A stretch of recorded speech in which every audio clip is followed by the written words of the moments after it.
Hello hi ನಮಸ್ತೆ. I hope ನೀವೆಲ್ಲರೂ ಚೆನ್ನಾಗಿದ್ದೀರಾ ಅಂತ ಅಂದ್ಕೊಳ್ತಾ ಬನ್ನಿ ಇವತ್ತಿನ ವಿಡಿಯೋ ಸ್ಟಾರ್ಟ್ ಮಾಡೋಣ. ಮೊದಲಿಗೆ ನಾನಿಲ್ಲಿ 1 kg ಆಗುವಷ್ಟು ಮಟನನ್ನು ತೊಗೊಂಡಿದ್ದೀನಿ. ಅದಕ್ಕೆ ಒಂದು ಅರ್ಧದಷ್ಟು ನೀರುಳ್ಳಿ ಕಟ್ ಮಾಡಿ ಹಾಕ್ಕೊಳ್ತಾ ಇದ್ದೀನಿ, ಹಾಗೂ 1 ಸ್ಪೂನ್ನಷ್ಟು ಅರಿಶಿನ ಪುಡಿಯನ್ನು ಕೂಡ ಹಾಕ್ಕೊಂಡಿದ್ದೀನಿ. ಈಗ ಸ್ವಲ್ಪ ನೀರನ್ನು ಹಾಕಿ ಒಂದು 5 ನಿಮಿಷಗಳ ಕಾಲ ಮಟನನ್ನು ಹಾಗೆ ಬಿಡ್ತೀನಿ.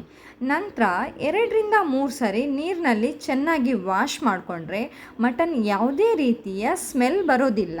ನಾವೀಗ ಮಸಾಲ ಪದಾರ್ಥವನ್ನು ತಯಾರು ಮಾಡ್ಕೊಳ್ಳೋಣ. 1 ಕಪ್ ತೆಂಗಿನ ತುರಿ, ಸ್ವಲ್ಪ ಶುಂಠಿ ಬೆಳ್ಳುಳ್ಳಿ, 15ರಿಂದ 20 ಹಸಿಮೆಣಸಿನಕಾಯಿ, ಚಕ್ಕೆ ಲವಂಗ, ಸ್ವಲ್ಪ ಪುದೀನ, 1 ಈರುಳ್ಳಿ ಕಟ್ ಮಾಡಿ ಇಟ್ಕೊಂಡಿದ್ದೀನಿ, 1 ಹಿಡಿಯಷ್ಟು ಕೊತ್ತಂಬರಿ ಸೊಪ್ಪನ್ನು ತಗೊಂಡಿದ್ದೀನಿ.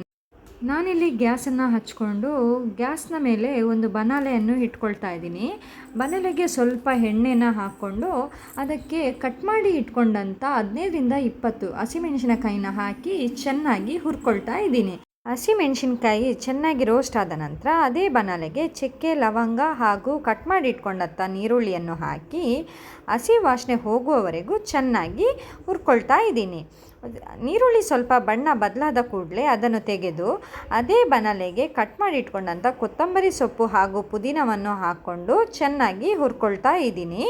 ನಂತರ 1 ಕಪ್ ತೆಂಗಿನ ತುರಿಯನ್ನು ಬನಾಲೆಗೆ ಹಾಕ್ಕೊಂಡು ಅದಕ್ಕೆ ಸ್ವಲ್ಪ ಅರಿಶಿನ ಪುಡಿಯನ್ನು ಸೇರಿಸ್ಕೊಂಡು ಚೆನ್ನಾಗಿ ಹುರ್ಕೊಳ್ತಾ ಇದ್ದೀನಿ. ತೆಂಗಿನ ತುರಿ ಹುರಿಯುವಾಗ ನಾನಿಲ್ಲಿ ಎಣ್ಣೆನ ಬಳಸ್ತಾ ಇಲ್ಲ. ತೆಂಗಿನ ತುರಿ ಸ್ವಲ್ಪ ಬಣ್ಣ ಬದಲಾಗಿ ಒಳ್ಳೆಯ ಸ್ಮೆಲ್ ಬರುವ ತನಕ ನಾವು ಹುರ್ಕೋಬೇಕಾಗತ್ತೆ. ನಾನಿಲ್ಲಿ ಒಂದು ಕುಕ್ಕರ್ನ ಇಟ್ಕೊಂಡು ಕುಕ್ಕರ್ ಬಿಸಿಯಾದ ನಂತರ ಸ್ವಲ್ಪ ಎಣ್ಣೆಯನ್ನು ಹಾಕ್ಕೊಳ್ತಾ ಇದ್ದೀನಿ. ಮಟನ್ನಲ್ಲಿ ಫ್ಯಾಟ್ ಇರುವ ಕಾರಣ ನಾನಿಲ್ಲಿ ಎಣ್ಣೆಯನ್ನು ಜಾಸ್ತಿ ಬಳಸ್ತಾ ಇಲ್ಲ. ಎಣ್ಣೆ ಚೆನ್ನಾಗಿ ಬಿಸಿಯಾದ ನಂತರ ಅದಕ್ಕೆ ಮೊದಲೇ ಕಟ್ ಮಾಡಿ ಇಟ್ಕೊಂಡಂಥ 1 ಈರುಳ್ಳಿಯನ್ನು ಹಾಕಿ ಸ್ವಲ್ಪ ಅರಿಶಿನ ಪುಡಿಯನ್ನು ಸೇರಿಸ್ಕೊಂಡು ಚೆನ್ನಾಗಿ ಫ್ರೈ ಮಾಡ್ತಾ ಇದ್ದೀನಿ.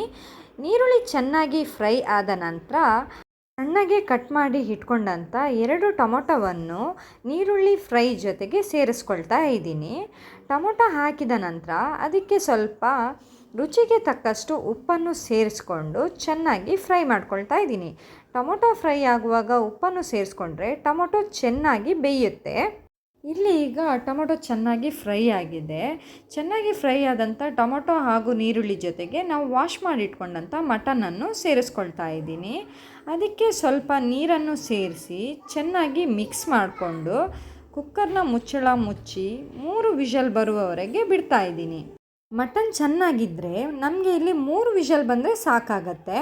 ಇಲ್ಲಿ ಹುರಿದಿಟ್ಕೊಂಡಿರುವಂಥ ತೆಂಗಿನ ತುರಿ ಹಾಗೂ ಎಲ್ಲ ಮಸಾಲ ಪದಾರ್ಥಗಳನ್ನು ಒಂದು ಮಿಕ್ಸಿ ಜಾರ್ಗೆ ಹಾಕ್ಕೊಂಡು ಅದಕ್ಕೆ ಸ್ವಲ್ಪ ನೀರನ್ನು ಸೇರಿಸ್ಕೊಂಡು ಚೆನ್ನಾಗಿ ರುಬ್ಕೊಳ್ತಾ ಇದ್ದೀನಿ.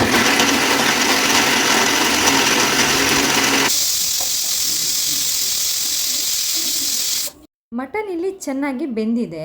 ಇದಕ್ಕೆ ನಾವೀಗ ರುಬ್ಬಿಟ್ಕೊಂಡಿರುವಂತಹ ಮಸಾಲವನ್ನು ಸೇರಿಸ್ಕೊಂಡು 5 ನಿಮಿಷಗಳ ಕಾಲ ಚೆನ್ನಾಗಿ ಕುದಿಸ್ಕೊಂಡ್ರೆ ಘಮಘಮವಾದ ರುಚಿಕರವಾದ ಮಟನ್ ಗ್ರೀನ್ ಮಸಾಲ ಸವಿಯಲು ಸಿದ್ಧ. ಐ ಹೋಪ್ ನಿಮಗೆಲ್ಲರಿಗೂ ಈ ವಿಡಿಯೋ ಇಷ್ಟ ಆಗಿದೆ ಅಂತ ಅಂದ್ಕೊಳ್ತಾ ಇದ್ದೀನಿ. ಇಷ್ಟ ಆಗಿದ್ದರೆ ಲೈಕ್ ಮಾಡಿ, ಶೇರ್ ಮಾಡಿ, ನಮ್ಮ ಚಾನಲನ್ನು ಸಬ್ಸ್ಕ್ರೈಬ್ ಮಾಡೋದನ್ನು ಮರಿಬೇಡಿ.